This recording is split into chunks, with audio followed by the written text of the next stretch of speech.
Operation GCD with an Appalachian grin. Adventures and shenanigans, we're diving right in. Out in the hollow where the secrets creep, garbage can dudes digging mighty deep. Secret societies, shadows in the pines. Operation GCD of American rebels design. Double J searching deep in his brain hole, past layers of malted hops and bone resin. From cults to cover-ups, we're talking about all of that. So watch your sixth friend and the truth we trust. The world's a puzzle, grunge rock ain't what it seems. Ancient alien cargo cults haunt the moon's pale beams. Cincinnati schemers, history's a haze. Double J's on the mic, lighting things ablaze.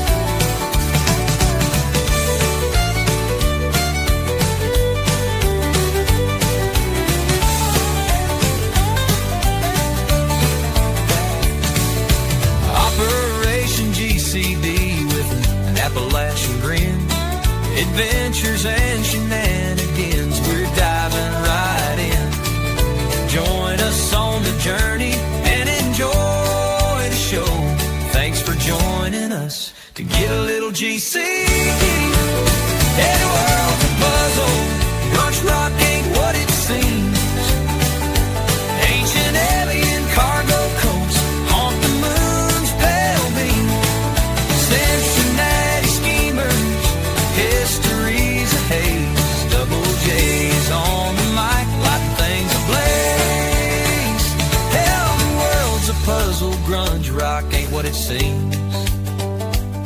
Ancient alien cargo cults haunt the moon's pale beams. Cincinnati schemers, history's a haze. Double J's on the mic, lighting things ablaze. Double J's on the mic, lighting things ablaze.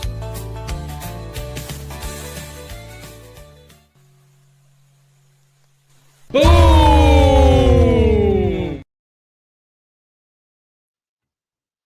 Howdy, folks. Your host, Double J, back here, coming at you live / recorded. I'm live, but you are watching this and are listening to it recorded. From my studio / RV dining room, located directly inside America. Welcome back, folks of the interwebs. Once again, JJ Vance here, host of Operation GCD, and perhaps more notably, not the vice president. Anyhow, folks of the interwebs, thanks again for joining me here tonight to get a little GCD.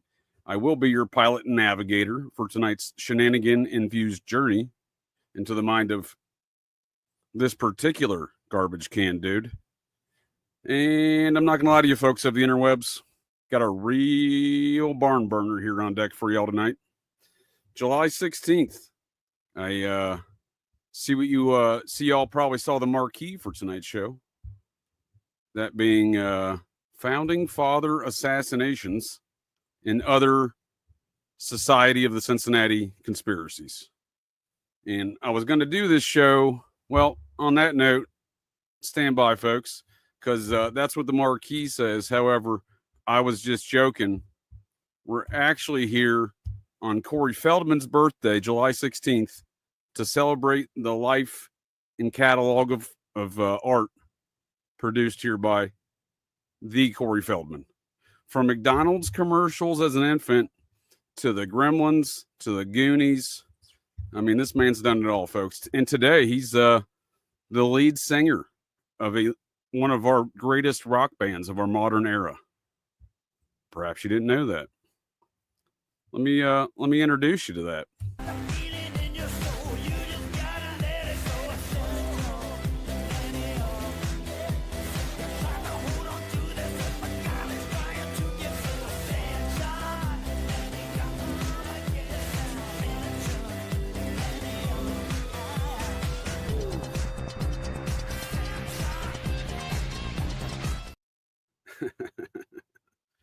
I'm obviously joking here, folks of the interwebs. I mean, it is Corey Feldman's birthday, but and he is an entertaining act nonetheless.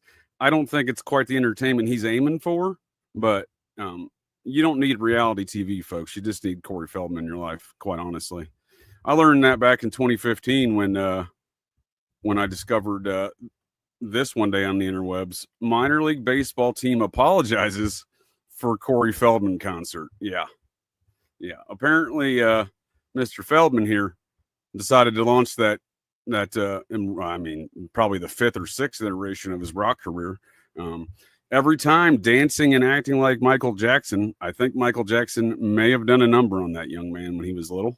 Just saying. Even though, nonetheless, I don't want to get into a Michael Jackson discussion here tonight. We're talking about Corey Feldman and his birthday and his life and catalog. Now, we're talking about the birth of America and the respect that we know America today, at least. I realize we celebrate Independence Day on July 4th, but we live in an America where the center of power is Washington, D.C., the nation's capital, named after George Washington, who signed the existence of Washington, D.C. into act via legislation passed by Congress in the 1790 Residence Act, signed into law July 16th, 1790 by George Washington. So it is, in that sense, the birth of America. So happy birthday, America. Happy birthday, Corey Feldman. And let's just look, and happy birthday to myself. It's my birthday, too. That's why y'all have a not live tonight. So still joining. I didn't want to miss out, folks of the interwebs. Still want to join you all here to celebrate America's birthday, my birthday, and more importantly, Corey Feldman's birthday. And I don't disagree. Someone needed to apologize after this concert.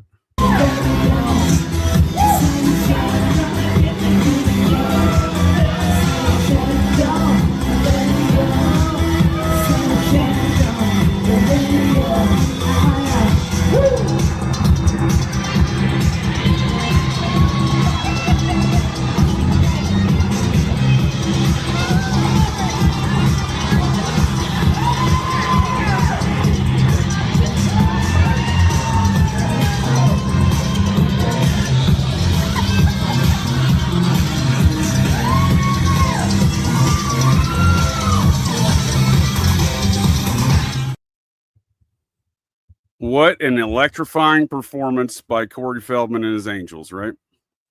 That was at State College, Pennsylvania, following a minor league, I believe, AA baseball game. And I'm not gonna lie to you, folks, that crowd looked excited.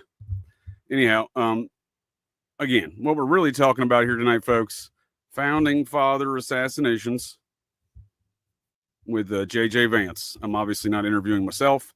Just being a smart ass, but putting that on there. There is no guest.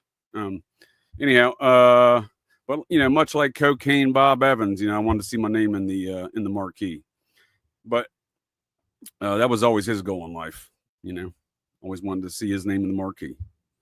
So we're talking about these matters of America on the date in which America was, in a way, founded. Right, July 16th, 1790. Signed into law by George Washington. Now, we're described America's past.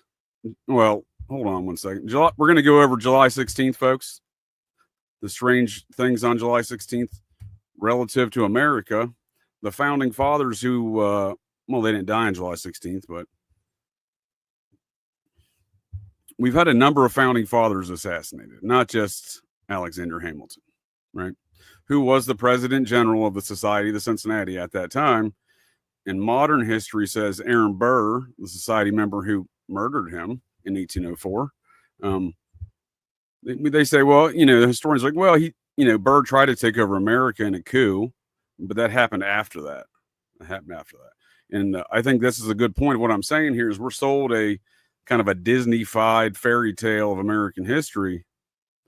And the death of a lot of these folks should be questioned. Now, I can't prove their murder. nor can you. But what I'm saying is it's the mysterious nature and circumstances surrounding these matters: the death of George Washington, Alexander Hamilton, Thomas Jefferson, John Adams, James Monroe, and you might even throw in my kinfolk James Madison into that category. Albeit I'm kinfolk with a lot of these characters. We'll get into the George Washington angle here in a bit, because that ties into this larger narrative and feud that I insist is going on based upon all the evidence ever since the onset of America. And not only that, it like many things, it not only involves power, but it also involves, moneyed interest, if you will, real estate. In fact, George Washington lost a lot of real estate, even as president. He had a number of his deeds just disappear from deed offices. So it's not the fairy tale we've been sold. There's a lot of turmoil and pushback. And I think that's important to understand, to comprehend or put in the proper context to the death of some of these folks. For example, Thomas Jefferson and his BFF, John Adams, they were very tight. They hadn't spoken for many years, the dispute of which Adams was anti-society and of the Cincinnati, that is, and Thomas Jefferson was pro-society. So that seems to at least be in part their dispute, but they would die hours apart on the 30th anniversary of the signing of the Declaration of Independence, July 4th, 1826. So these two men dying in such close proximity, that's odd. We'll get into those details. The death of George Washington, his likely poisoning on July 4th, 1799, when he suddenly conceded the control of the Society of the Cincinnati in a triennial meeting in Philadelphia with all the groups there, all representatives there from all the colonies, 13 colonies, 13 chapters, and the French chapter. And despite being reelected in May of 1799 as the President General of the Society, he resigned and handed it over to the Vice President General, Alexander Hamilton. So, and it was on that date where suddenly an otherwise healthy George Washington became deathly ill. We'll get into that tale tonight here, folks of the interwebs. Again, along with the other mysteries surrounding the date of July 16th in a very, what seems to be an occult manner. And not only involves my intentional birthday on this date, which I've long questioned, because I was born via C-section.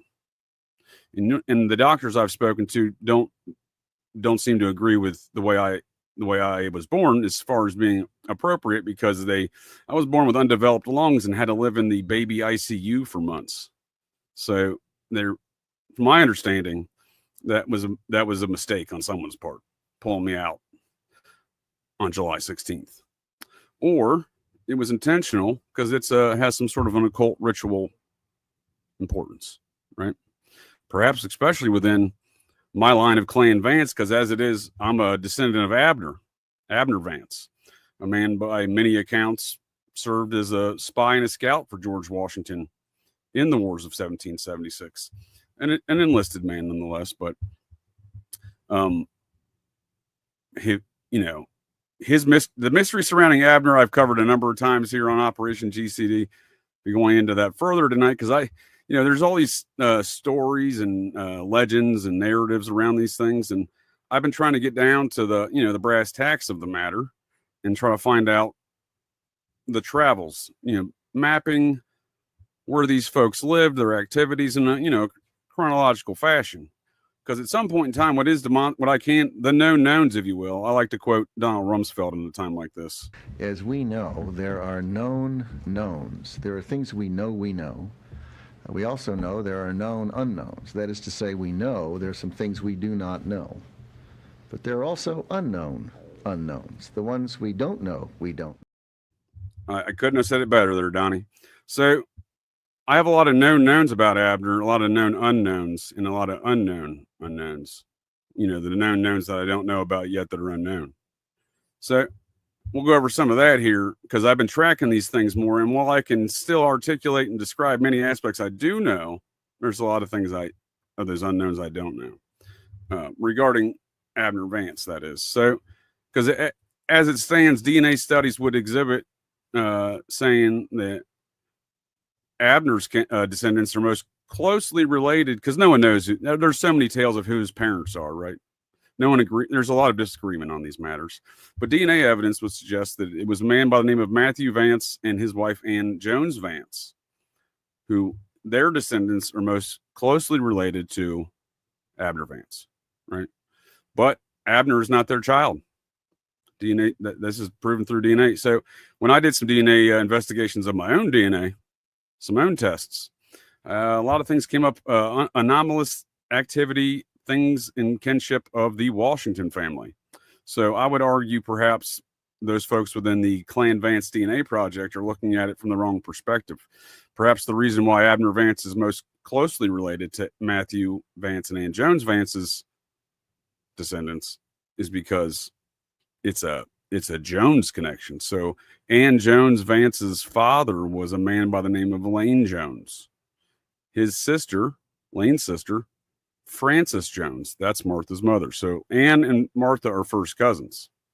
And I have some strange Dandridge anomalies, which I would never have considering the Ann Jones, ancestry or heritage, right? So I got a lot of known knowns, but a lot of known unknowns there. But what I can say is at some point in time, it seems that there's more mystery surrounding how George Washington and Martha Washington met. And when they met, Matthew was already married to Ann Jones Vance, right?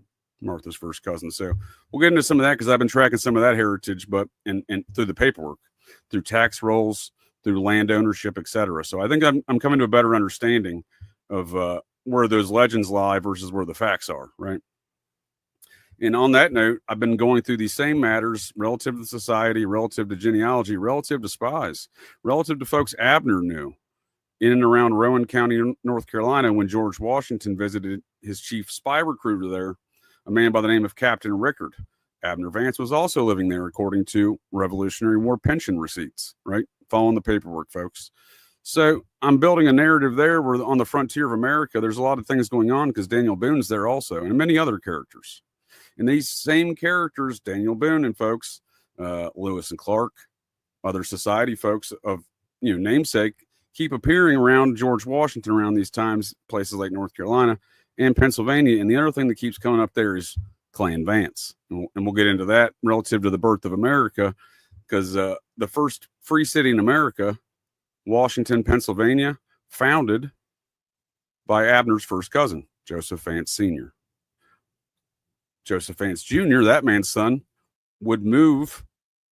We're going to get into all the mound-related tales here as well, because it's everywhere around these matters. Joseph Vance Jr. would be the 13th governor of Ohio, and he would move the capital, sign legislation, like the Residency Act, sign legislation in 1838, while he was governor, to move the state capital from Chillicothe, the epicenter of Adena Mound activity, that is, at least, right? If you looked at a map of Adena Mounds, the bullseye of which would be, if it was a dartboard, that is, the bullseye would be Chillicothe. So that was a mound capital. They moved, Joseph Vance Jr. moved it to Columbus. That construction started in 1839 in the current State House in Columbus, Ohio today. It was built on a mound site via a ritual where they took the earthen contents of that mound, constructed the cornerstone of that State House, the same cornerstone that sits there today on the same mound site. So these are all mound related tales. We'll get into that a little bit further here tonight, folks, as well. So I promise you, I can't promise you that we won't see any more Corey Feldman this evening, because I mean, a talent like that shouldn't be ignored. But thanks again, folks of the interwebs. I appreciate you joining me here tonight. Thanks again for joining me to get a little GCD, and let's dive into some more of these tales here. So the date July 16th is important, again, not just from my birthdays and all these other matters. Abner Vance, my forefather, 4 times over, because my family tree lacks the requisite branches to be described as a family tree, so thus it's a family pole. And I am 4 times descended from Abner Vance there. So that being said, Abner Vance was hung for a murder he allegedly did not commit on July 16th, 1819. he was pardoned by a member of the Society of the Cincinnati, then governor of Virginia. Allegedly, that pardon arrived down in Washington, Virginia, Washington County, at the courthouse there where the hanging happened. Apparently, that pardon got there a couple hours late. But legendary, one of those legends around Abner Vance is he must have known the pardon was inbound or something, because he sang a song from the gallows that day and sang that song for hours. It's the Ballad of Abner Vance. And it's allegedly the first song west of the Appalachian Mountains here in America. So you're welcome. Clan Vance is always willing to contribute. So, or perhaps that's, Washington. So the city of which the county seat there was in Washington County in July 6th, well, still is today, but on July 16th, 1819, where Abner was executed, was Abingdon. And that's the namesake of that town is Martha Washington's ancestral estate. That's weird. So these matters, I think, are interesting. I also am not convinced Abner died. However, future Operation GCD Sundays, my Patreon series, you folks of the interwebs can find more information about these tales, because I've gotten my hands on all the murder trial records. So still looking for that pardon. Apparently the state of Virginia says pardon. What pardon? But it is mentioned in their congressional records. So more to follow on all these matters on a future Operation GCD Sundays, the case against Abner Vance. This would be the same forefather I share with current president. Again, I'm not the vice president. Current president J.D. Vance. So this is our common kin. I think he's only descended once, looking at his family tree. Luckily, he's got an actual family tree and not an Appalachian family pole. So I don't know if anyone within the society would ever recognize this because, again, I think there is an open secret, if you will, amongst many, that Abner is the son of George and Martha. And perhaps that's why he was executed on the date in which DC was born. I don't know, perhaps. And if that is the case, I am not a member of the Society of Cincinnati, just to make that clear. I talk about it a lot because it interests me, and it should interest everybody, because it is the folks who started America, then the folks who still run America. And all these matters of conspiracy theory, conspiracy culture, parapolitics, and high weirdness, I say all roads lead back to the Cincinnati. So I am descendant. My third great-grandfather is Abner's eldest son, John.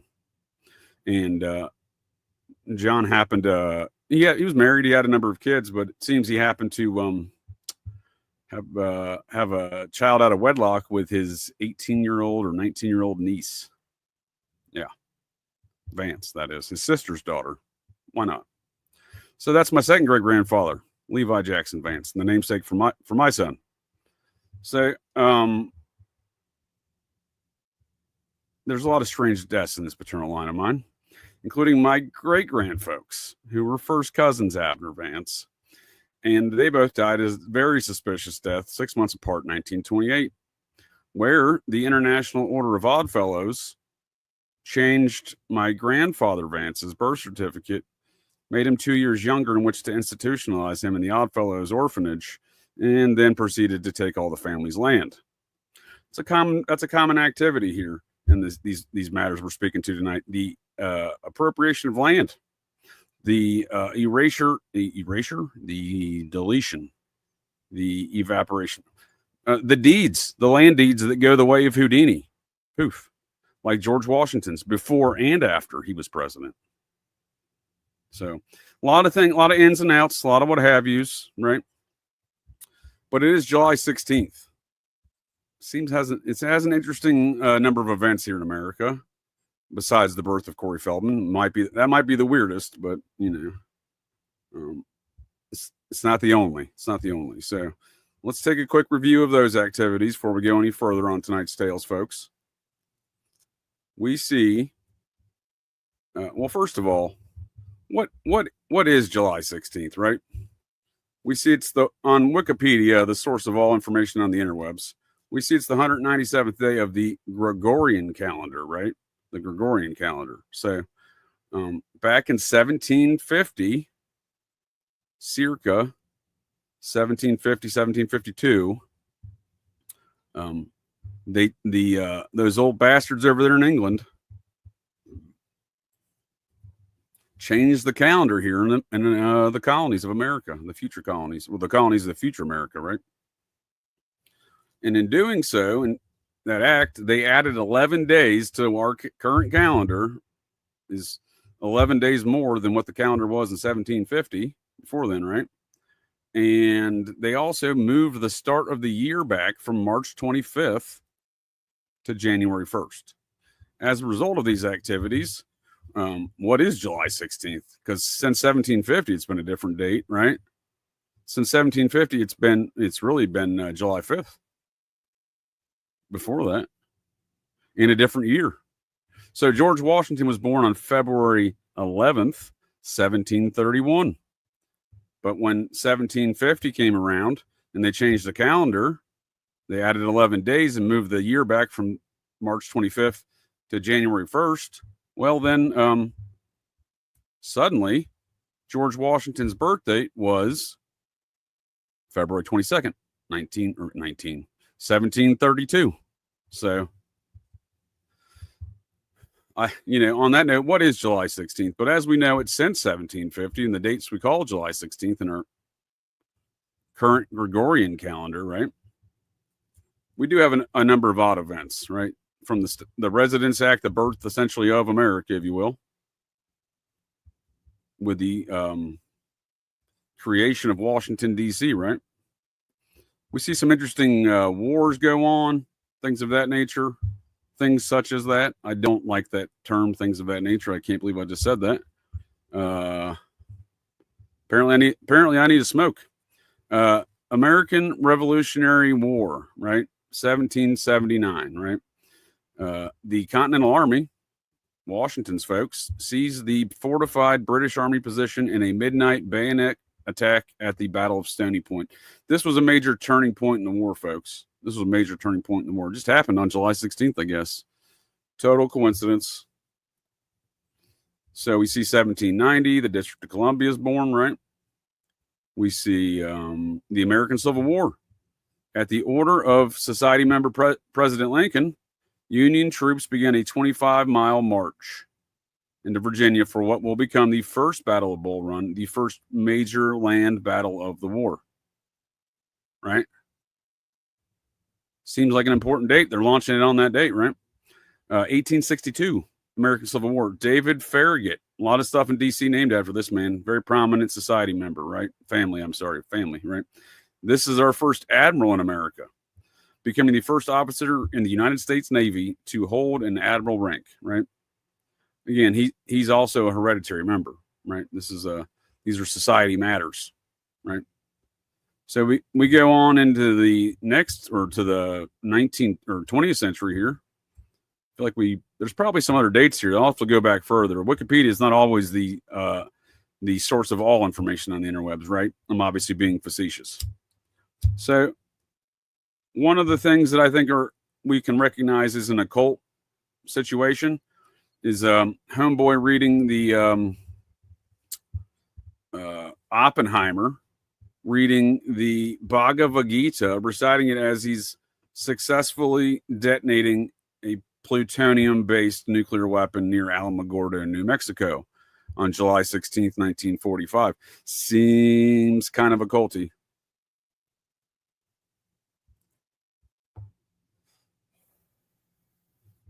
Oh, of note also, the first parking meter was installed ever in America on July 16th, 1935, for all those folks that love taxes. And at Treasure Island on the Delaware River, the first Order of the Arrow ceremony takes place. That's the highest order of the Boy Scouts. Strange. So we also see, well, here's another fun fact. J.D. Salinger, 1951, publishes the infamous mind control document or book, The Catcher in the Rye. High-ranking Freemason, J.D. Salinger. I believe OSS man as well, strangely enough. Let's see here, folks. Oh, no. let's see. The Barnums and Bailey folks ended on their last big tent show in Pittsburgh.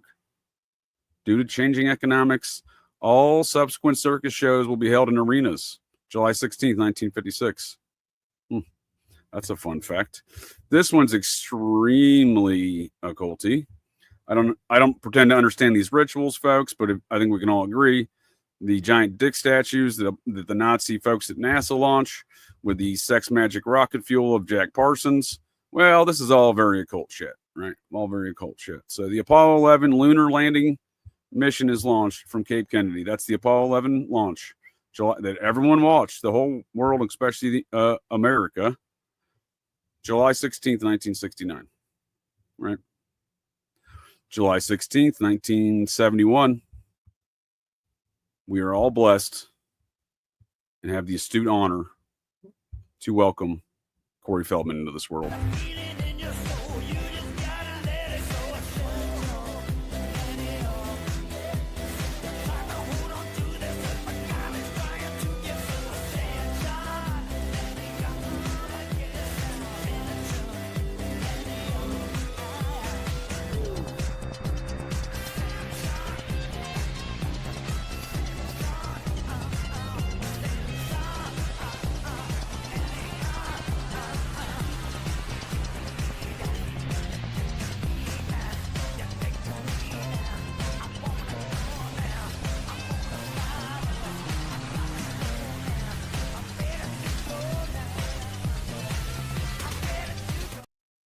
All right, that's enough of Michael Jackson's boy toy. George Washington, founding father. Name with two different birth dates, right? A man who's often misdescribed by history and certainly his affinity for mounds, right? On that note, let's just start there. Let's start with some mound stuff. So, George Washington was very active in mapping and surveying. This is how he made a lot of money. So he acquired his own land and became the wealthiest largest private landowner in America when he married Martha Dandridge Custis Washington, because Martha had inherited all of her husband's vast real estate holdings a couple years prior upon his death, right? Now they had two children that survived childhood, and George and Martha would raise them. Those folks play into these real estate matters and tales of the society, the Washington family, and matters such as the Civil War, right? We'll go over a little bit of that tonight, but we are going to talk mound stuff here, and as soon as I can get this book to load up for me. All right, so George Washington's mound affinities are vast. He surveyed a lot of these things. A lot of that property he would survey in Ohio country, including Cincinnati, right, would later be lost, meaning those deeds went the way of Houdini, right? Somehow they just vanished. Somehow, some way, they just vanished, right? And that is the tale we are told, at least. And if I could find this book, we would certainly go over it. And if I can't find the book, I'll just bring it up again. Holy smokes, this is the book I'm looking for. It's not the page I'm looking for, but so we can look right here, though. Relative to a founding father that no one's ever heard of, probably, Albert Gallatin. George was not a fan of old Al Gal, but you can see here as a young man, Gallatin assisted George Washington in determining the portage routes between the Potomac and the Ohio. He aided Jefferson in setting the objectives for the Lewis and Clark expeditions, both members of the society, as well as providing the map consolidating all that was known of their route. So this is a man, Al Gal. He was the Secretary of State for Thomas Jefferson. They were boys. Him and Washington had a few mound adventures in what is now Ohio, from Marietta to Cincinnati, and that area of Washington, Pennsylvania, circa 1770, right? Circa 1770s through 1774. Again, these are land deeds that would later be poofed, went the way of Houdini once George was president, right? And again, he lost deeds in the 1760s as well. So there's a lot of turmoil that presented itself to young George, right? So anyhow, he wasn't a big fan of Algal. They got holed up in a cabin near what would later be Washington, PA, founded by Clan Vance, first cousin of Abner, old Joseph Vance Sr. there. That was a number of years later. That was after the creation of America.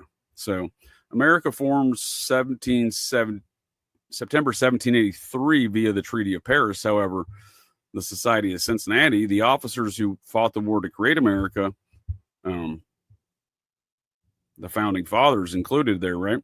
They formed on Friday, May 13th, 1783, months prior. And these society members are all descended from Templar folks, the higher echelon specifically, including George. So George Washington, he's descended from 10 of the 25 knights that signed Magna Carta, essentially the first U.S. Constitution, right? You can look at it that way.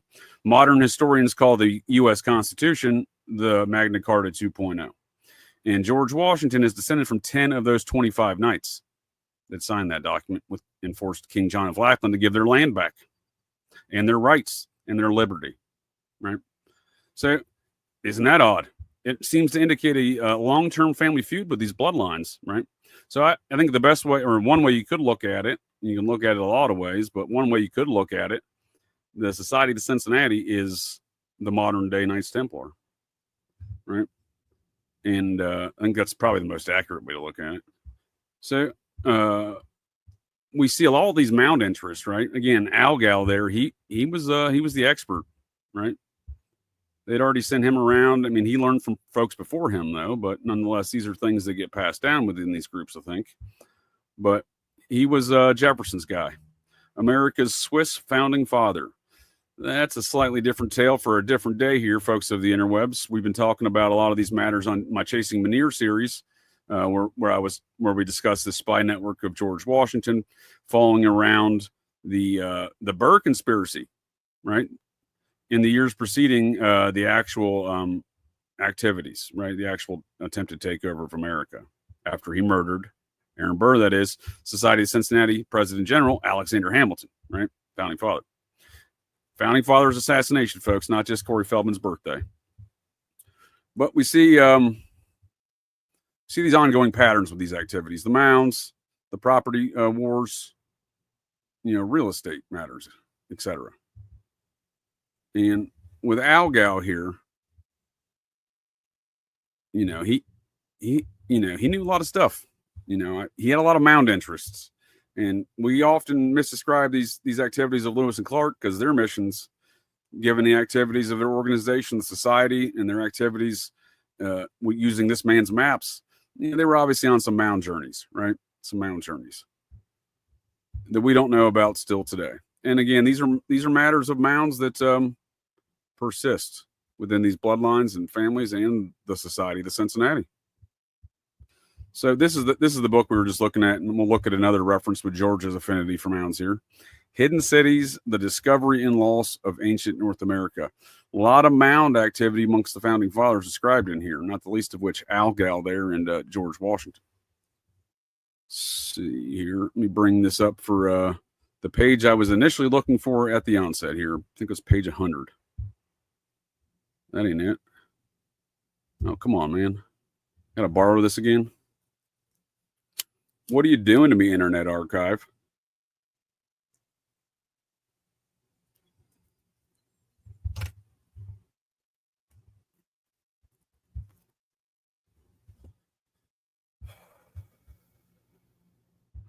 We'll get there here sometime, folks. Holy smokes. Oh, you saw that one, though, didn't you? The Cincinnati. Let's go back there real quick. I'll post a link for this archive book in the chat. Or the show notes, I'm sorry. This is not live. I apologize. This is not live. Let's see here. I'm not sure if I'm alive right now. I'm losing it here. The Cincinnati. See, there's some good stuff there in this chapter. This is a great book. It's a great book. 13 years after they dined together inside the Cheat in 1784, Washington and Gallatin dined again at the White House. Again, Washington wasn't a fan. I'm not sure if I understood why, but he wasn't a fan.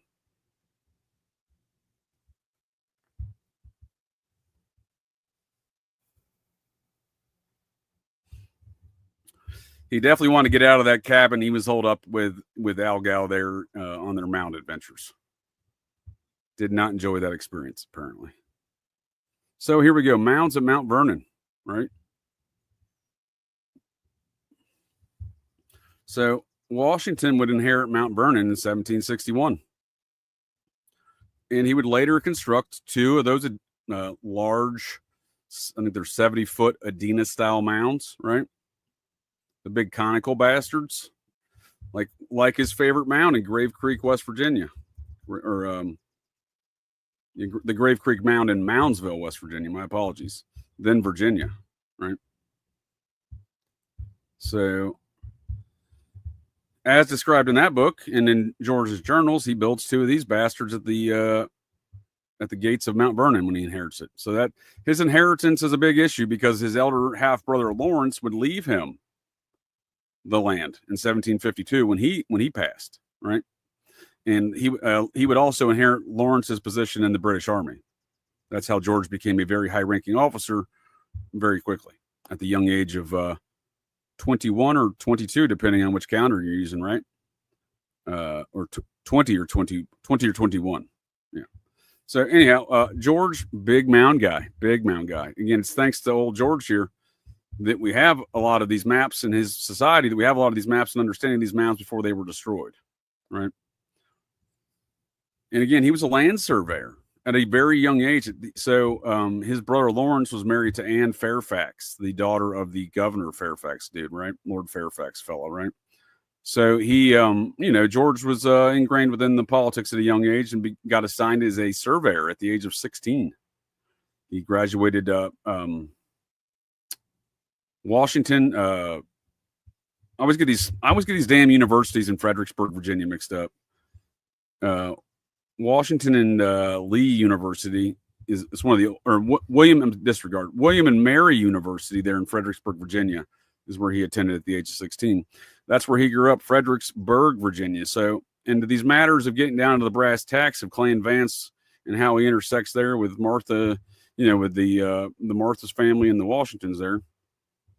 Well, it seems that I'm getting closer to explaining maybe how George and Martha met via that route, but nonetheless, I've read descriptions and legends of Abner's heritage, his father Matthew, that is his actual father, hailing from Frederick, Virginia, right? As, describing that as the original name for Fredericksburg, where George hails from. Not true. The Clan Vance, Matthew and his father and brothers and whatnot, the folks that would, his brothers would produce folks like Joseph Smith Sr., the man who founded Washington, PA, the first free city in America after the Treaty of Paris there in September of 1783, which preceded that as Fort Vance. And then his son, again, was the guy who moved the Ohio State House in the Mound Ritual, right?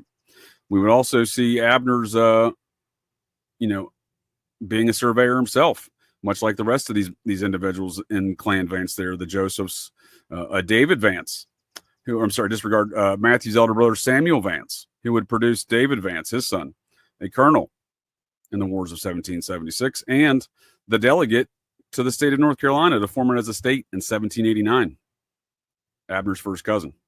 So, and that man, David Vance, his son would be Zebulon Vance. Disregard, his grandson would be Zebulon Vance, the Confederate general and two-time governor of the state of North Carolina.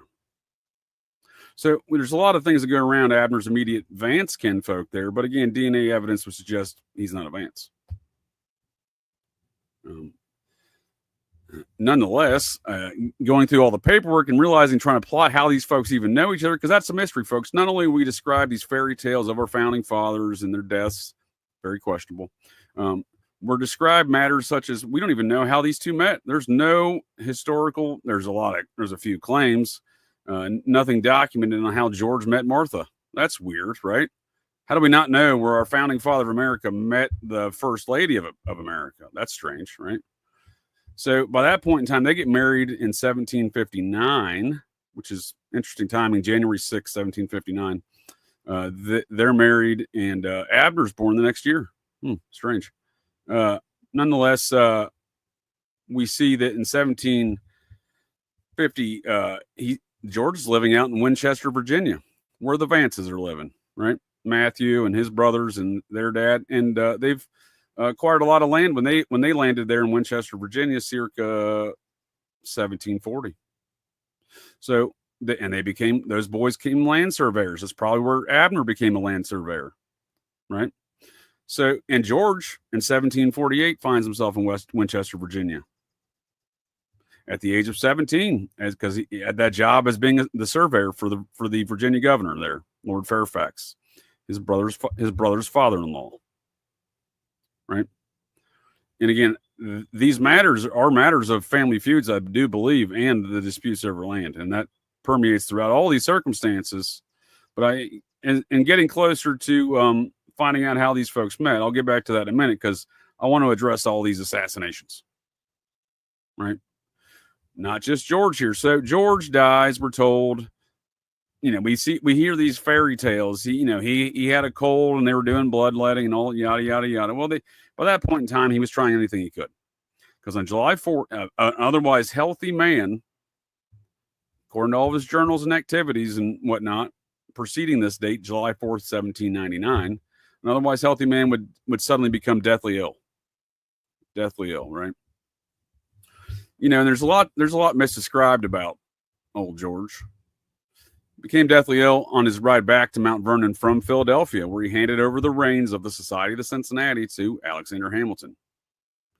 And, he didn't have a last will and testament, old George, because he was an otherwise healthy man at the age of 67 or 68, depending on which calendar you use.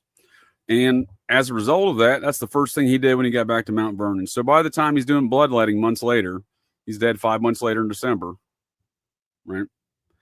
By the time he's doing bloodletting, these are last resorts. But nonetheless, oftentimes we find these things misdescribed about old George.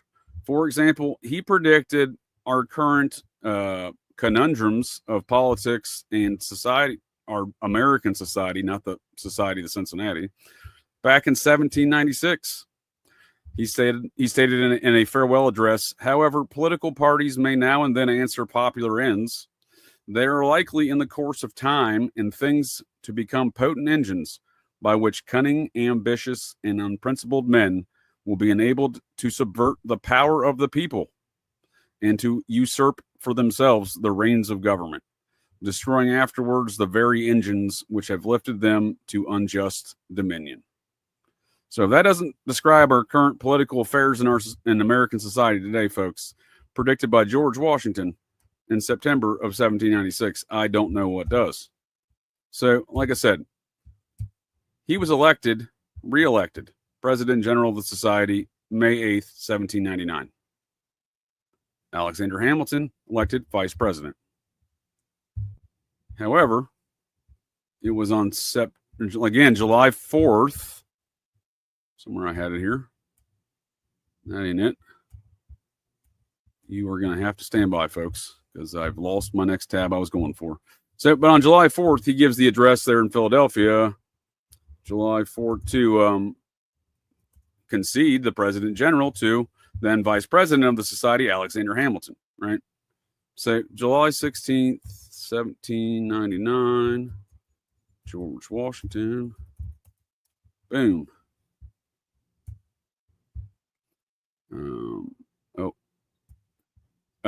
There's a butterhead moment for me, folks.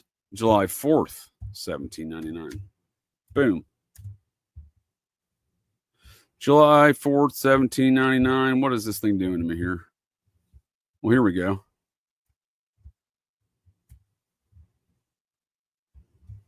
While we ruminate on his last will and testament that he did when he called his attorney back up to come see him in Mount Vernon when he returned back from Philadelphia on July 9th, right? Again, he didn't have a last will and testament, folks. He was an otherwise healthy man who became deathly ill, and I would assert that he was poisoned in Philadelphia. That's my claim. I don't have any evidence to support these things other than the otherwise healthy man suddenly was no longer healthy and was mysteriously ill, right? Again, I can't describe and say that these folks were murdered. I'm saying these are untimely deaths, much like all the men in my paternal lineage and clan Vance. Very untimely deaths. A lot of real estate stolen in these untimely deaths. No different than here, right? So he lost more real estate holdings even after he died. So there was a concerted effort, it appears, to continue to steal land from George Washington. And that goes even internally with feuds within the Lee family who intermingle and marry with the Washingtons.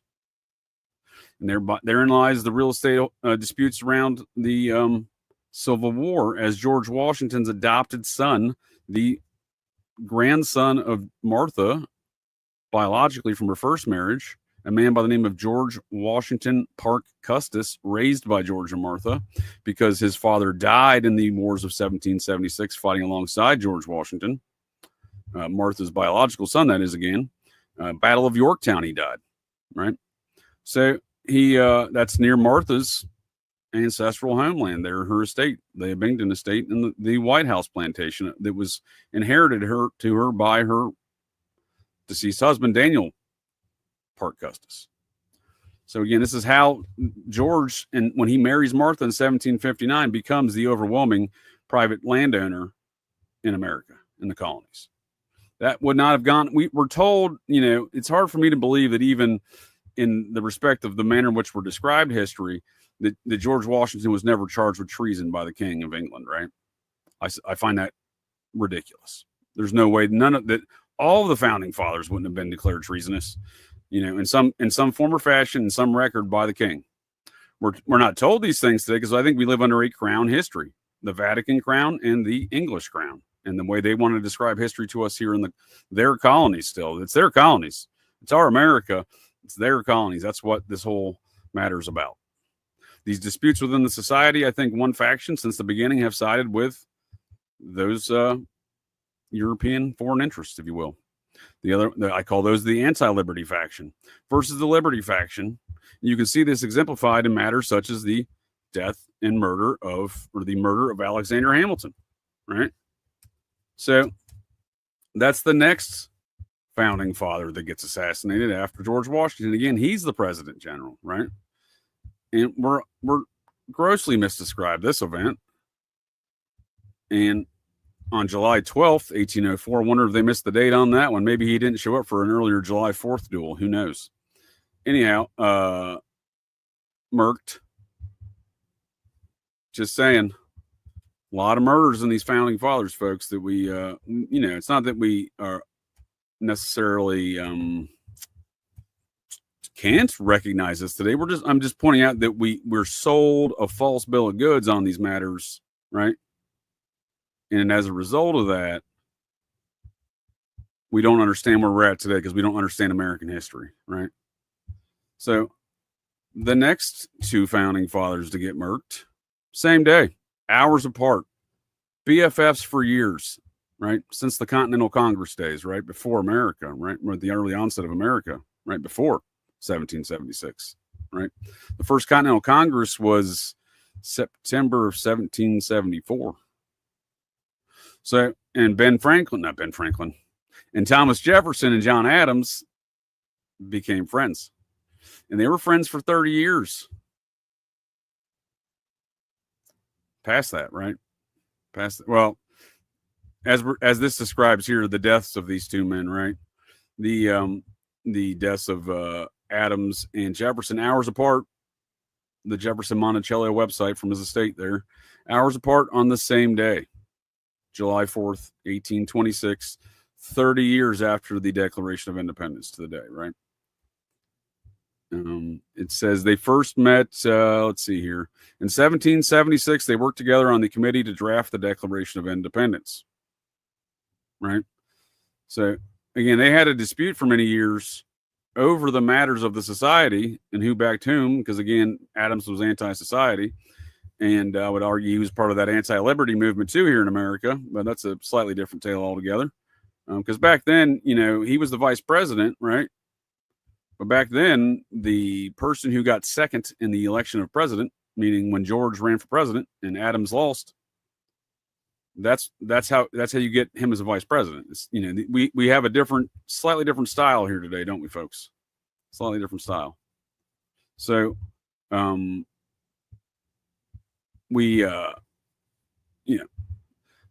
kind of prefer that style, to be honest with you. But I'm not here to talk politics because I don't vote. I don't do politics. Politics is a silly word to me, folks, that folks use in order to describe their activities when they know good and well they're doing something, immoral or unethical, right? It's a fancy word to describe immoral and unethical activities, right? So, they got to church it up.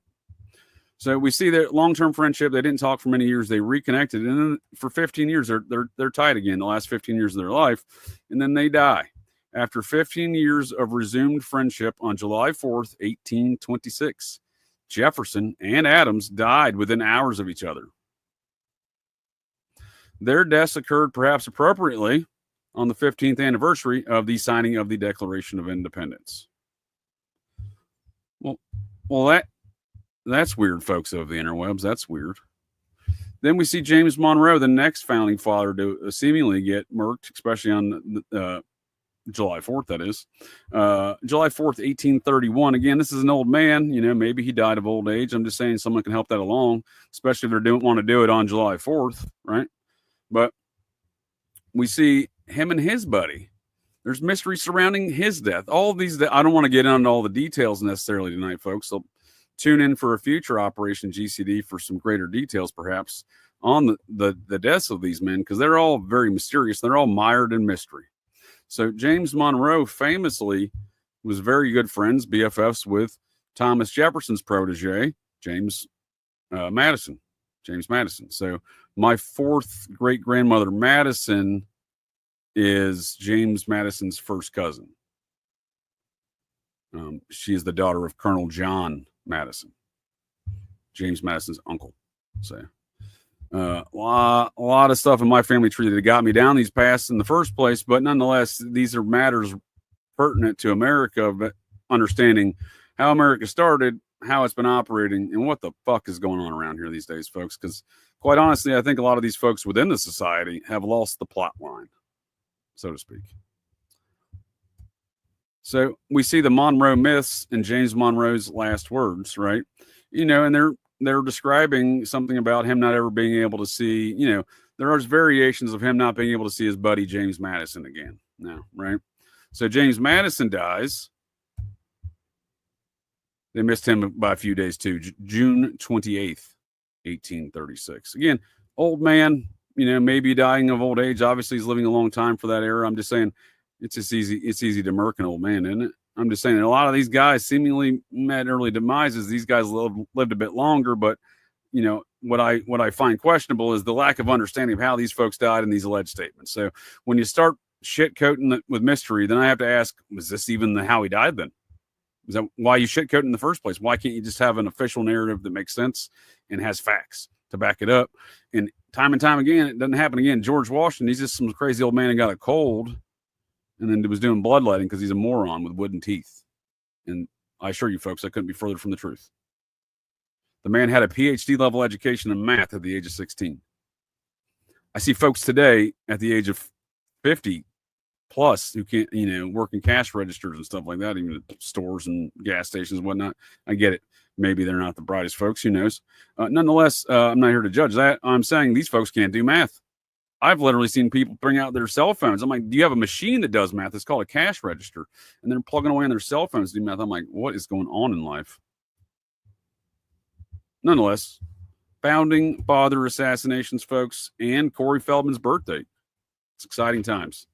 So on that note of Mr. George Washington and how he intersects with Clan Vance, because as I said, Joseph Vance Jr., Abner Vance's on paper first cousin Vance, would be a man who would start the first free city in America, Washington, PA. And that was as a result of founding Fort Vance there in the years preceding, right? So someone dispatched them there. I don't know who. These are the things I'm interested in understanding and learning because these are all mound-related tales, folks. When you're talking George Washington, when you're talking the Society of Cincinnati, and you're talking Clan Vance, and you're talking America, you're talking mounds. So Joseph Colville Vance Sr., Washington County, Fort Vance. Right? His son would move to the State House in Ohio, mound stuff, right? someone dispatched this man to start the first free city in America, Washington, PA. And, I am interested. So he participated in various expeditions and built the stockade fort known Vance's Fort in the 1790s. Right? So he's the son of this gentleman. This would be Abner's uncle, an elder brother to Matthew Vance, the husband of Martha's first cousin, Ann Jones Vance. These folks are all living in Winchester, Virginia, right? Winchester, Virginia. They settled there in 1740, I believe it was, but I'll double check here in a second. When they migrated here, so he was born in Ireland. He was one of the older ones. One of Matthew's eldest brothers. He was born in Ireland in 1735. Does that sound right? That does not sound right. He was not born in Ireland. They moved here before then. So like I said, some of these things are, a lot of fact checking to do here, because Matthew Vance was born. That may be right. Maybe right. No, that's not right. That can't be right. Matthew Vance was born in 1729. So this would be his younger brother. And he was definitely not born. He would have been born in probably Delaware, Pennsylvania. I think he may have been one of the first ones born here. A lot of kids there in the Andrew Vance, Jane Hogue family, but it is the Hogues and the Vances here that tie into this early settlement of Scots, Irish, and German folk that moved through Delaware, Pennsylvania, this time frame in America, and on into what is Winchester, Virginia, and the panhandle of Virginia, where a lot of the Washington family, the cousins and nephews, and so on and so forth of George Washington, still own property today. I've toured some of these properties, including George Washington's third cousin, Washington, who built a home on a mound in Romney, West Virginia, and that home served as a headquarters for the Confederate Army during the Civil War. Weird. And that's interesting. That's very interesting. Anyhow, we see these matters of land surveying, Winchester, Virginia, and that's where we see George Washington most certainly cross paths with Clan Vance. So in 1748, George Washington is, depending on which calendar you want to use, 17 or 16, right? And so, like I said, he got assigned that surveyor job at the age of 16, and he went to that Mary Washington University in Fredericksburg, Virginia, named after his mother. William and Mary is the older one there that is one of the oldest universities in America, and that's where he graduated at the age of 16. Got a job as a surveyor, went out, and was the assistant surveyor out here in Winchester, Virginia. This is where he lived most of his early, adult life, right? His early adult life. So from 1748 to 1758, George Washington spent more nights in Winchester than any other place besides his home. This was due to his not only the surveying duties, but then later his British Army duties. When 1752 rolls around, and Lawrence Washington, his elder half-brother, who owns Mount Vernon at that point, passes, he meets an early demise, or dies at an early age. George inherits Mount Vernon, kind of, because Lawrence's wife won't give it to him until she dies. So that's a different story altogether. Anne Fairfax, that is, the governor's daughter. She would later remarry into the Lee family, the cousin of the great uncle of Robert E. Lee, the same Robert E. Lee who would marry George Washington's adopted daughter-in-law or adopted granddaughter. Again, George and Martha would adopt George Washington part custos after that man's father dies, Martha's biological son from her first marriage, after that man dies in the Battle of Yorktown. And then George Washington part custos' daughter would marry Robert E. Lee. So as a result of that, Robert E. Lee would be the grandson-in-law of George and Martha Washington. And again, Anne Fairfax hated George. She wouldn't even give him the land for 8 years until she died. He couldn't get Mount Vernon, even though it was left to him in the will by his brother and whatnot. And so there's a lot of feuds that are going on here, folks, is what I'm getting at. It's all property related. It's all property, family feuds, properties. Again, something Clan Vance I knows for a fact because my grandfather was institutionalized by the Oddfellows after they changed his birth certificate and stole all of that land that Abner had passed down. So these are matters that may still be ongoing today, is what I'm saying. Via these secret society, bloodline feuds, and family feuds. I know family feuds, folks. I know family feuds real well. I'm Hatfield and McCoy, in fact. And, well, I mean, the Hatfields are Vances, but nonetheless. Devil Zan's Hatfield, the leader of the Hatfield clan there. Double grandson. Twice the grandson of Abner Vance. Right? Just saying, folks, his Clan Vance family tree also looked like a family pole. Anyhow, and Devil Zan's would be my second great-grandfather Vance's first cousin and first cousin once removed. Yeah. Anyhow, but clearly Matthew, his brothers, their father Andrew, all big landowners. His mother Jane Hoag's father also. They all come into Winchester in the early 1740s before George gets there, right? So we have that somewhere. Stand by, please. I actually dug again. I've been trying to track some of these actual documents, right? So I tracked down some of that their paperwork, which indicates a more complete tale and narrative of what is going on here. Because again, legends would describe Matthew and George growing up in Frederick, Virginia, but it ain't the same place. And it seems like Matthew Vance, Abner's alleged father, and George didn't meet till George was about 17. Right, about 17 there. So the Clan Vance here sets up in Frederick County, Virginia, in the city of Winchester, right down here in this region. George's office is about right here in his home, right here, right? He would build a fort here for the army in the 1750s. He would find 2 giant human skeletons in the mound that they disassembled to build that fort on top of. These matters are written in his journals of Fort Loudon. Fort Loudon. There in Winchester today. Still sits there. A lot of sites of George Washington related here. A lot of Washington family in those parts. This is where Clan Vance landed after coming to America from Northern Ireland through Delaware, through Philadelphia. So I don't understand these connections necessarily. Again, I got a lot of known knowns and a lot of known unknowns and some of those unknown unknowns. But what I do know is around 1740... Nope, that's Matthew Vance's land grant. Oh, here we go.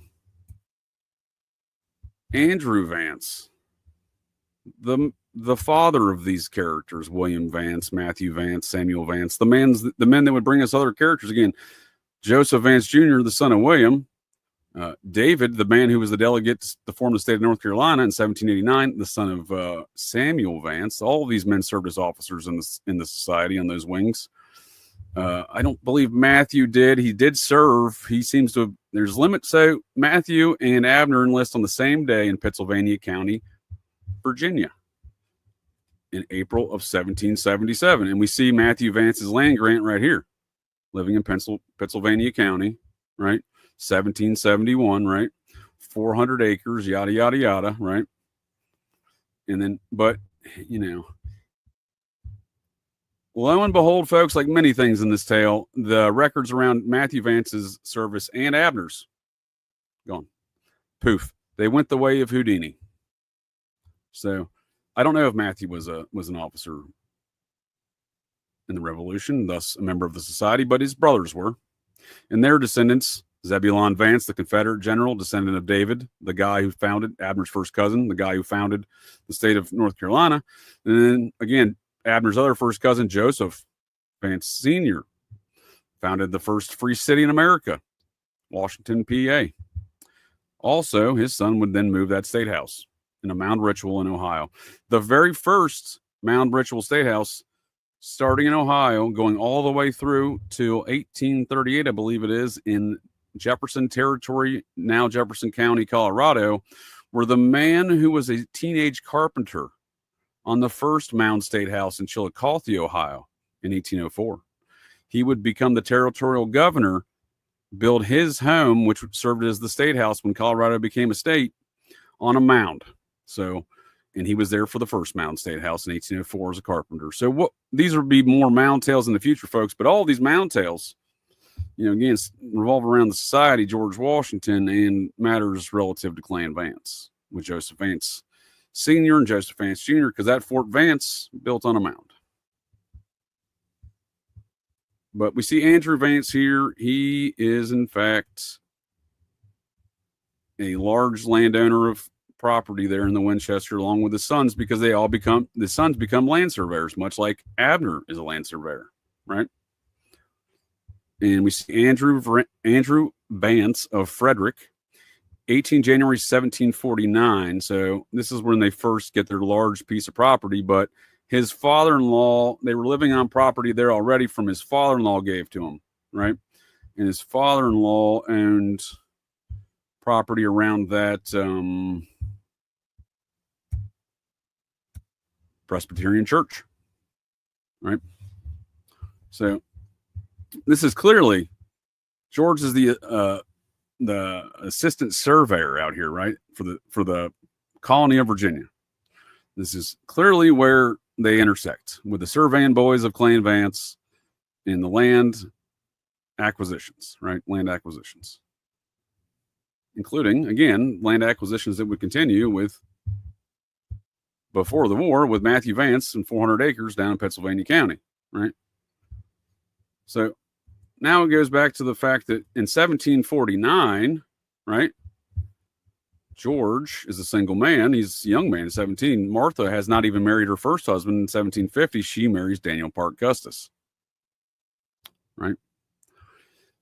They live over in near Williamsburg, Virginia, New Kent, right? That's where Matthew's wife's from. And Ann Jones, later Ann Jones Vance, Martha's first cousin, also from the same place. So that being said, folks, I have no idea how these folks met, and no one has any idea how George and Martha met. But in 1749, when George is coming out there as a young man, Matthew's already married to Ann Jones, Martha's first cousin. Isn't that weird? And not only are they already married, I can't explain how they met. That's a known unknown, if you will. Just given the geographical distance here and whatnot. Then I'll bring up, while I'm meandering about these thoughts, folks, I'll just go ahead and bring up a map, because I've been mapping a lot of things. This is just what I like to do these days. I like to see things in a visual representation. Helps me understand things a lot better, because it makes no sense that in 1746, a man living here, right, Winchester, meets a woman living here, New Kent, right, down here by Williamsburg, right, and they get married up here in Philadelphia. It doesn't make a lot of sense, folks, but I have the record. So what are you going to, what can you say about it other than that, right? I know it happened. They get married in 1746. Matthew is 17 years old, and so is Ann Jones, first cousin of Martha. Now, you may be asking, who are the Joneses? I'm sure you don't want to keep up with them. That's for damn sure. But the Joneses, Frances Jones would be the mother of Martha, right? Frances Jones Dandridge. Her brother, her only sibling, Lane Jones. This is the father of Ann Jones Vance.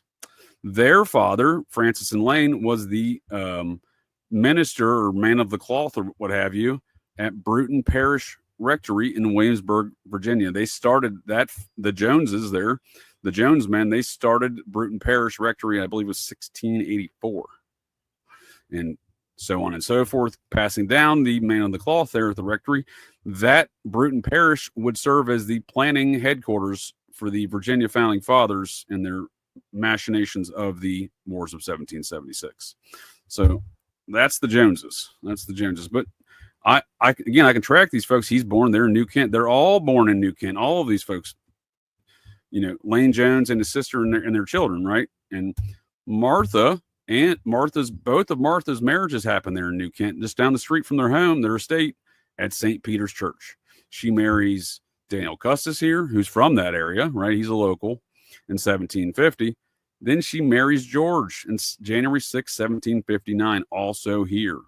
This is also the birthplace, baptisms, etc. of Lynn Jones, Ann Jones, his daughter, Frances Jones Dandridge, her daughter Martha, all from here, right? All from here, down in New Kent, right down by Williamsburg. So again, I don't know how these folks meet, but clearly there's a story there. You can't tell me that George is living out here, right, in Winchester, and he meets a woman down here. So as the story goes, sometime before 1746, which again, both of these individuals are 17, Matthew and Ann Jones Vance, right? And he meets her down here, set 2 17-year-olds, and then they get married up here, right?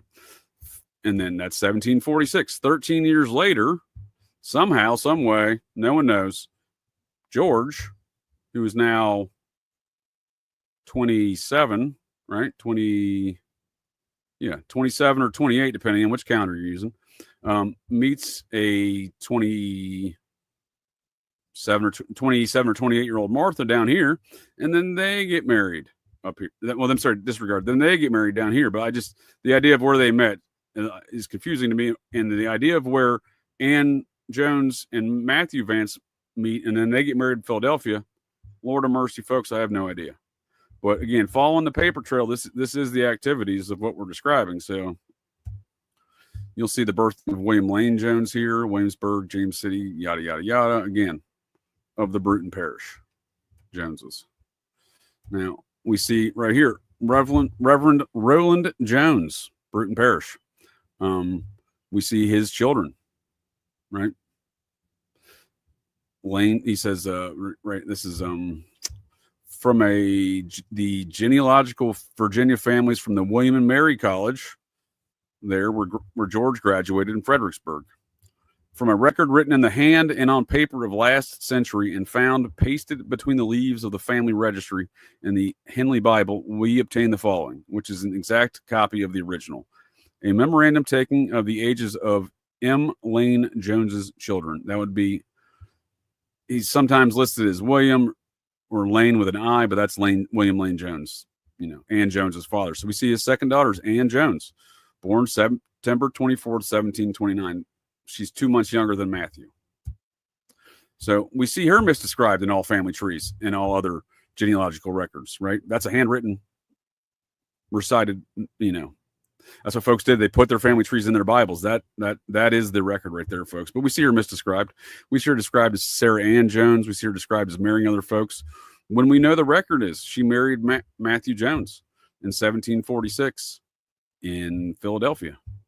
And if I had that available immediately, I would already have it up. So we see Matthew Vance. And again, they would have migrated through this point, but they were already living in Winchester. They came in through Delaware, went through Philadelphia, went over to Winchester and set up shop. Why, I have no idea, but Matthew Vance, 5 June, 1746. So both are 7. She's 16, almost 17 years old. He just turned 17. So who's negotiating this marriage? From a long distance, right? From a long distance.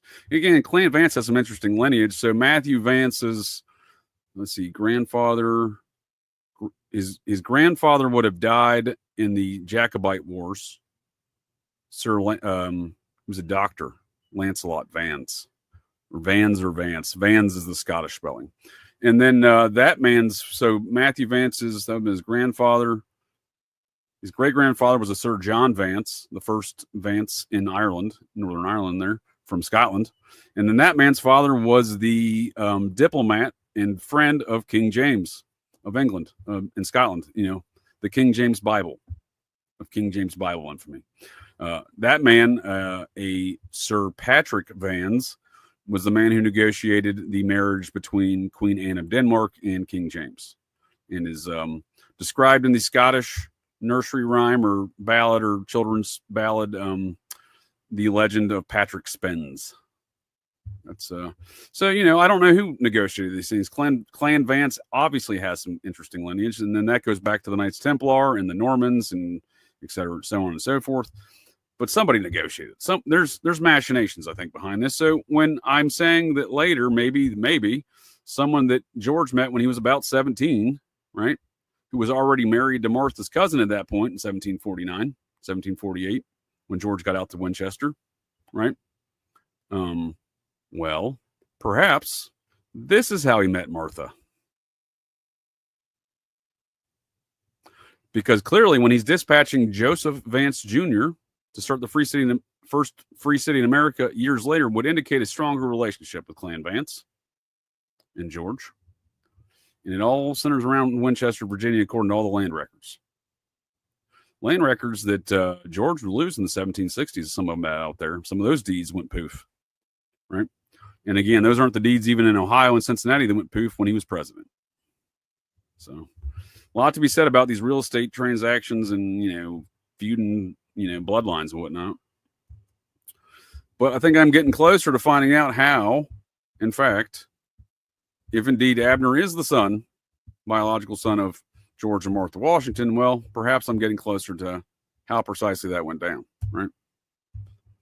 So it says, by one account, Custis met George Washington during the Custis-Martha, Dandridge Custis at this point, during the Williamsburg social season, and they courted over the following months during his leave from the military. I don't find that accurate because he resigned from the military by that point, I believe. Well, at least later in 1758.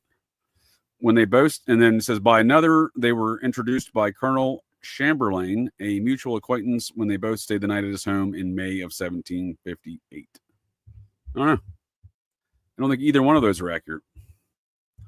But as we can see here, Abner Vance dies of Binghamton, Washington County, Virginia, July 16th, the date of Corey Feldman's birthday, 1819.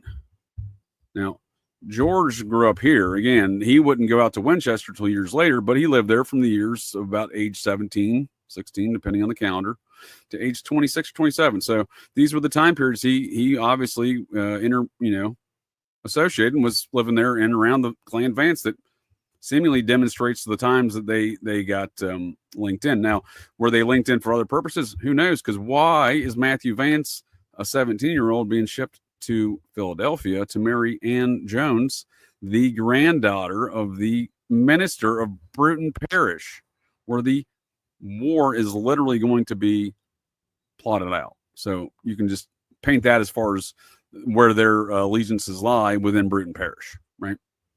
I'm just saying these are odd things, and I think this can account for the inexplicable nature of how George met Martha, and also explain perhaps why they would have adopted their son off to her cousin and his friend, Matthew Vance and Ann Jones Vance.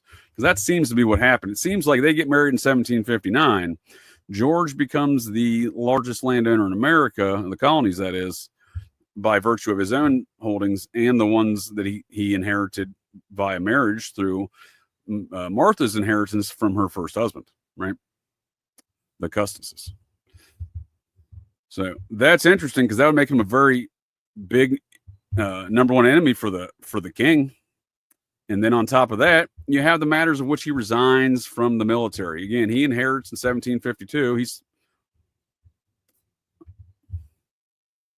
Let's see here. He's living out there in 1755. This is when he's out there at Fort Loudon, Winchester, Virginia, until 1758 or so. Again, when he resigns his commission, that he became such a high-ranking colonel in the British Army here in the colonies because he inherited his brother's position when he died in 1752. So this is a few years later. He's already been, sent out to Winchester to build Fort Loudon there. I think that was 1753. That's when he found those giant skeletons in the mound that he built that on. A lot of mound stuff. But we see General Braddock get sent over here because, George and gang are fucking up and against the French and the Indians, right? The French-Indian War. This popping up there in what would later become Washington, Pennsylvania, and Fort Vance, right? Well, we see George get himself into a lot of trouble, it seems, with the king, I would argue. Because in 1755, when Braddock comes over here, they get ambushed. All of George's men survive. The French, the folks, some of which have descendants in the French chapter of the Society of the Cincinnati, decades later, right? But this is early 1750s. So some of those officers of the French up there may have colluded with George beforehand because George had a meeting with them before Braddock, documented. George went up there to have a negotiation, right? And then apparently didn't work out. And then Braddock came over, and then George and his men all survive. Braddock and his men all die. And somehow, out of all of that, Washington leaves with Braddock's red sash. So you mean to tell me that his boss gets ambushed, the general for all of the colony, gets ambushed, all of George and his men survive, and somehow George gets away with the dude's red sash from his military uniform. George would prominently wear this red sash the rest of his life. So that's interesting. We can see here in this drawing from 1772 where he's wearing it, because in the years preceding the wars of 1776, George here's running around Alexandria, Virginia, dressed in his uniform wearing that red sash, because I think George was charged with treason and he wasn't going to have none of it. And I don't blame the man. So he's the number one landowner. He just murks, at least questionable circumstances, since all of his men survive. The commanding general for the British Army, he's number 2 there for the Virginia colony. At least he's number 1. And, I imagine in 1758, the king wasn't too happy. King George II wasn't too happy with old George Washington here. And then suddenly he becomes the largest landowner in the colonies. Well, if there's not a reason to charge this man with treason by that point, I don't know what is. So you mean to tell me all of these things happen? This man's running around in his uniform all the time, wearing that red sash. And these things don't get described to us in our fairy tale Disney versions of America, but clearly these things happened. And I would argue that he was charged with treason. And in 1760, I would argue that in DNA evidence, I would argue also suggests, it seems, and a lot of other circumstantial evidence suggests that that was in fact the birth of Abner in 1760. Now, if he was charged with treason after marrying Martha in 1759, Abner's born in 1760. If he was charged with treason, granted he has stepchildren through Martha, I'm just saying that most certainly his biological children would be murked along with his wife, most likely, and he would be tarred, feathered, and his entrails dragged as he's dying a slow death, right? So in the event of any of those things happening, I'm just saying maybe they wanted to protect their biological child, and they shipped him off to the furthest point west in America at that time, Cherokee country, right? Pennsylvania County, and then into Surrey County, North Carolina, and into Cherokee country there, where shortly thereafter, George would appoint one of his closest associates, the man that was his mentor in a lot of his scouting missions as a teenager and those surveying missions in the Ohio country, who saved his life on a number of occasions, Christopher Gist. That man's son, Nathaniel Gist, were also with George when they murked General Braddock. Nathaniel Gist would become a colonel and the military commander of Cherokee country. So I'm just saying, even then, George puts his closest associates around these parts where Abner is, and George and Abner are in the same place in 1780, documented by paperwork. So there's a lot more to discover there. I'm unpacking in my Chasing Manure series, because my associate that I'm conducting that series with and research with, and we got a new installment coming up soon, Brad Menyard, descendant from another one of these spies who was also there in Rowan County, North Carolina in 1780, along with George, along with Abner, along with Daniel Boone. A lot of these things of our history are misdescribed, folks. That's all I'm saying, is there's a lot of activity around those parts, a lot of anti-liberty Tories, citizens of America who were pro-Britain still, right? And that is one of the matters that persist. I think the descendants, a lot of these folks, these Tory folks, they also still hate America today. One of those many things I think that persists today. And on that note as well, we also have, again, the anti-liberty faction of the society that loves to hate America. But, what folks don't understand also about American history and the wars of 1776 is only a very small percentage of America fought in those wars. In fact, I believe there was more foreign soldiers shipped here between German and British soldiers, right? They far outnumbered the American forces. But percentage-wise of the population, it wasn't that many. And I believe overall it was 70% of the armies of Washington were Scots-Irish. In fact, Washington recognized these things, and at one point in time stated before some of those turning points in the war, as I stated, that happened on July 16th, up there in New Jersey there.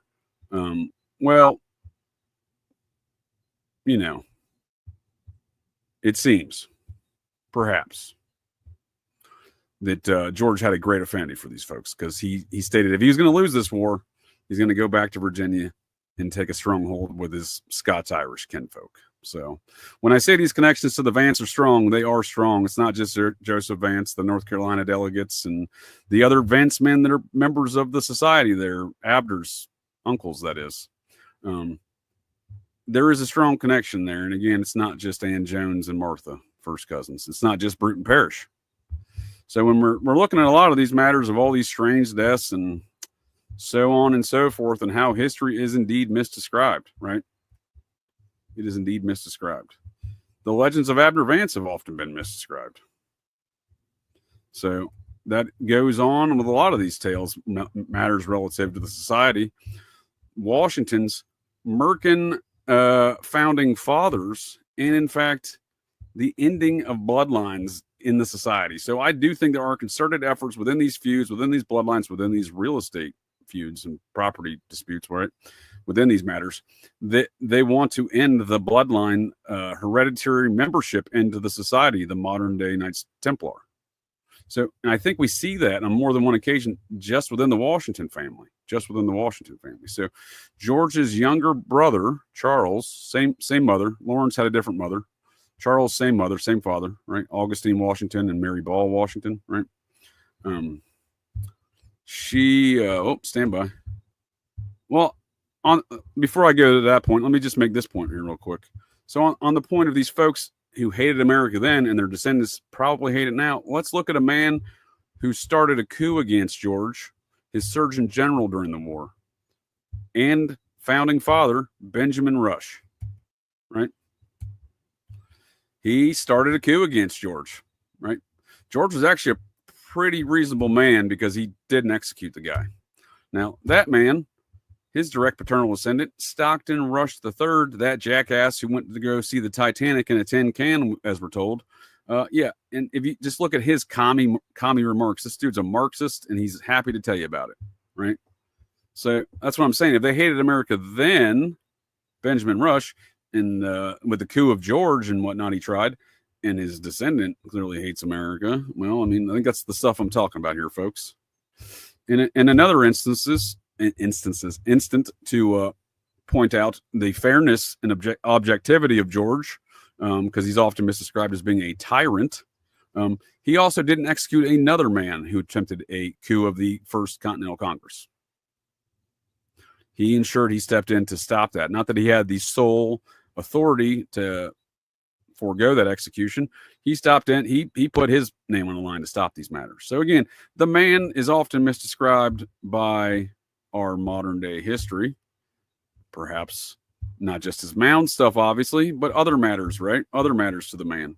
And again, I ask, what are these matters that what is the motivating factors that continue these things? And you look at somebody like his brother, Charles Washington, a colonel in the wars of 1776, Virginia chapter of the Society of Cincinnati, and we see his bloodline, paternal descendants, also meeting an untimely death. This is the last man in that line, Mervyn Francis Washington, died in Hurricane, West Virginia, not Hurricane, West Virginia, in 1928 at the age of, 24 or 25, it says. So, I don't know, folks. Seems like a lot of folks be murking folks for these matters. And when I don't want to leave y'all hanging on some of those matters with the Civil War and the ongoing feuds, not just with the not just with the adopted grandson-in-law, Robert E. Lee of George Washington, that is. You see, Lawrence Washington, again, his wife refused to give George Mount Vernon for 8 years after Lawrence dies, despite it being left to him in a will. And she remarries this guy, Robert E. Lee's great uncle, right? So we see these ongoing parties associated with one another who hate George, for that matter. And this was that adopted son of George, right? The biological grandson of Martha, whom his father, John Parke Custis, served in the Revolution as the died in the Battle of Yorktown fighting alongside George. So these are matters, I think, of a family feud. Again, folks, I know family feuds, not necessarily the TV game show, although the host of the TV game show Family Feud was from Cincinnati, right? I think he's from Dayton originally, but he had a comedy club called Go Bananas in Cincinnati. Ray Combs, just saying. I know Family Feuds. And the family feuds that I'm talking about, folks, are the kind that persist through these power elements of the society, the ongoing disputes for liberty, property, and the American way of life here on America's birthday and Corey Feldman's birthday, July 16th, and my birthday. And the Apollo 11 mission launch, the weird Bhagavad Gita nuclear bomb stuff, Civil War battles, turning points started on this date. Revolutionary War battles, turning points on this date. The Residence Act of 1790, birthing America as we know it. Washington, D.C. The District of Columbia. Abner Vance murked himself for a murder he allegedly did not commit. July 16th, 1819. Pardoned by a man of the Cincinnati. Arriving hours after he was executed. As the legend goes. Tune in more to Operation GCD Sundays for that, folks. In the case against Abner Vance, 4,000 folks showed up for that execution. There was only 12,000 folks that lived in that county at the time, so a lot of people were allegedly there. Not a lot of accounts. One newspaper account, one congressional record, zero record of a pardon. Got all the court records. Got a lot of questions. Anyhow, on that note, folks of the interwebs. We've been misdescribed America's past, the history of such, the Disneyland fairy tales in which we operate under around these matters. And again, if we can't identify the problem and understand how we got here in the shit show mess we're in today here in post-meme world 2025, where the wheels are off the train has left the tracks. I would argue a lot of these folks of the society have lost the plot line. And it is these matters that persist, these matters of parapolitics, conspiracy culture, all roads lead back to the society. And I would argue oftentimes the root of these disputes are power, greed, and real estate. And I would be remiss if I didn't indulge you folks in one more glorious, glorious representation of our modern day art in our current post-meme world 2025's greatest rock band.